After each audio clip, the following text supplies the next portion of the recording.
नमस्कार दोस्तों, आपका स्वागत है हमारे भक्ति भूमि यूट्यूब चैनल पर।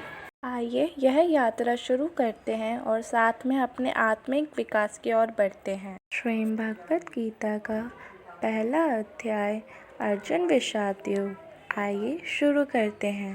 धृतराष्ट्र बोले, हे संजय, रणभूमि कुरुक्षेत्र में इकट्ठे हुए युद्ध की इच्छा वाले मेरे और पांडु के पुत्रों ने भी क्या किया।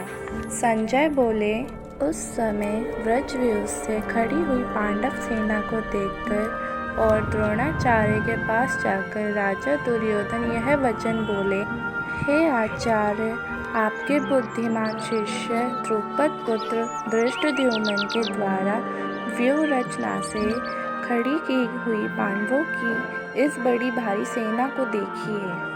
यहाँ पांडवों की सेना में बड़े बड़े शूरवीर हैं, जिनके बहुत बड़े बड़े धनुष हैं तथा जो युद्ध में भीम और अर्जुन के समान हैं। उनमें युयुधान, राजा विराट और महारथी द्रुपद भी हैं। धृष्टकेतु और चेकितान तथा पराक्रमी काशीराज भी हैं। पुरुजित और कुंती भोज ये दोनों भाई तथा मनुष्यों में श्रेष्ठ शैब्य भी हैं। पराक्रमी युद्धामन्यु और पराक्रमी उत्मौजा भी हैं। सुभद्रा पुत्र अभिमन्यु और द्रौपदी के 5 पुत्र भी हैं। यह सब के सब महारथी हैं। हे द्विजोत्तम, हमारे पक्ष में भी जो मुख्य हैं उन पर भी आप ध्यान दीजिए।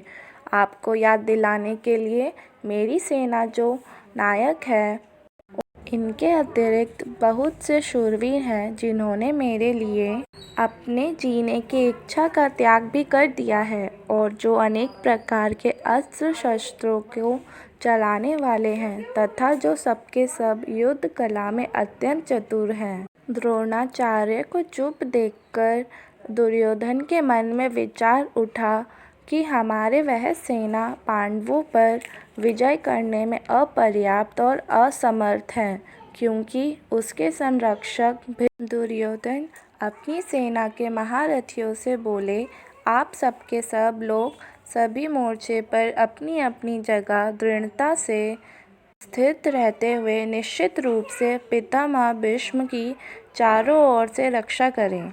दुर्योधन के हृदय में हर्ष उत्पन्न करते हुए कौरवों में वृद्ध प्रभावशाली पितामह भीष्म ने सिंह के समान गरज कर जोर से शंख बजाया।